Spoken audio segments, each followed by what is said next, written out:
So let's take all the different assessments and insights and awareness of gaps we have, and let's try to prioritize where our highest payoff areas of improved or reformed strategic planning may lie, and how to best leverage our peers by plotting out the different dimensions of our business in a classic kind of SWOT applied 2x2. And we're going to do this. We're going to think about the horizontal horizon representing performance.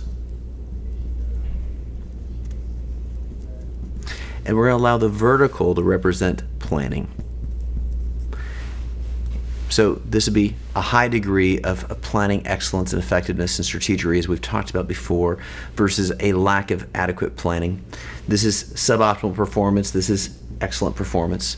And so you can imagine there's kind of an invisible 2x2 zone here. And we're going to ask the question, which areas of our planning and business have high planning but low results, or low planning versus high results in planning, and what's the gaps there, and how do we see which ones are our strengths to leverage versus our most vulnerable areas that demand more diligence as we approach strategic planning in the season. Now you may look at this and say, operations.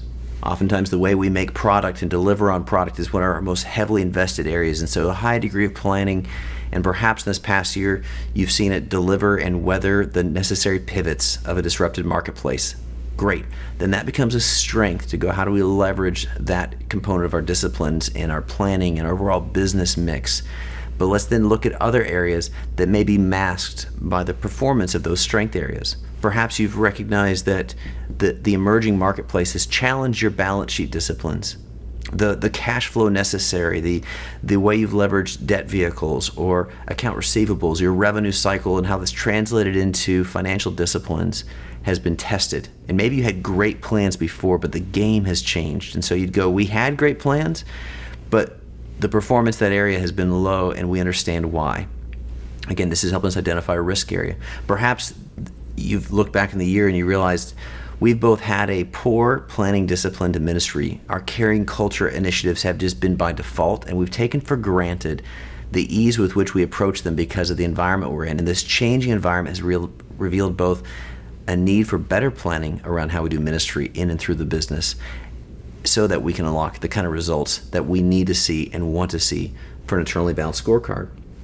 You may look at revenue and realize that while you may have pivoted, maybe you benefited from updraft and surging demands in e-commerce or certain consumer products in goods and services, or maybe there was a way to leverage technology that created a boost in revenue in the past season, but it wasn't a virtue of good planning.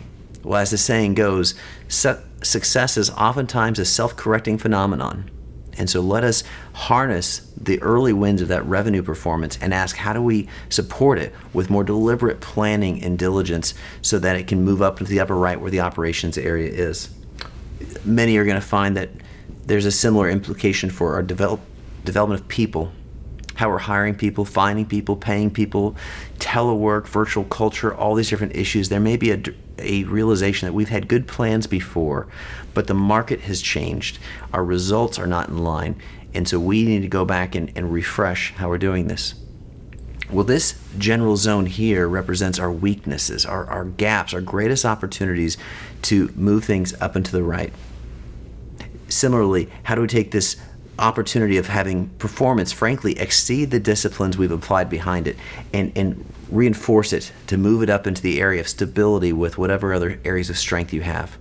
This is a wonderful self-assessment to do, to begin to take the 50 things you may need to change and begin to identify the highest 1, 2, or 3 areas that can most improve the business in the next year, and then go back and process it with your teams and get collaborative feedback to have alignment and clarity of where we must invest in strategic planning for the season ahead.